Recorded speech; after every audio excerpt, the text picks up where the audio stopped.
नमस्कार, मी सागर जोशी। TV9 मराठीमध्ये आपलं स्वागत आणि बुलेटिनच्या सुरुवातीलाच एक राजकीय बातमी आहे। तडजोडी तुटल्यामुळेच ठाकरे गटानं मोर्चा काढला। मुख्यमंत्री एकनाथ शिंदे यांनी ठाकरे गटाच्या मोर्चावर जोरदार निशाणा साधलाय।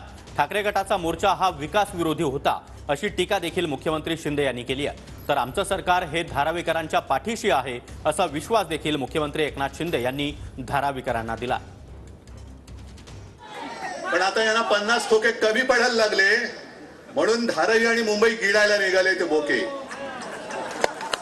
यांना 50 ठोके आता कमी पडतायत, यांची मस्ती वाढत चालले। एक तर हे असंविधानिक सरकार आहे आणि यांना असं वाटतंय की आपल्याला कोणी जाब विचारू शकत नाही। 2.5 वर्षाच्या काळामध्ये वर्षातही तुम्ही माझ्यासोबत मंत्रिमंडळात होतात, अनिल होते, सगळे होते, आपण कधीतरी धारावीचा गळा घोटू असा एकतरी जी.आर. काढला का? मग ते जे काय सांगतात 2018 साल 2018 आणि 2018 मध्ये आम्ही नव्हतोच, तुम्हीच तिकडे बसलेला होतात आणि आम्ही तुमच्या सोबत होतो।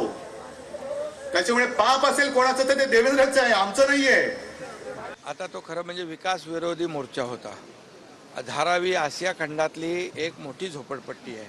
तिथे कसे लोक राहतात, काय परिस्थितीत राहतात, त्यांचं जीवन उंचावलं पाहिजे, त्यांना चांगल्या सोयीसुविधा मिळाल्या पाहिजे, ही भूमिका सरकारची आहे। खरं म्हणजे जो यापूर्वीचा सॅकलिंग नावाचा, मी माहिती घेतली काल, सॅकलिंग नावाचा जो कॉन्ट्रॅक्टर होता त्याचं कॉन्ट्रॅक्ट का रद्द केलं? जर तुम्हाला अदानीला विरोध होता तर सॅकलिंगलाचा विरोध करण्याचं कारण काय?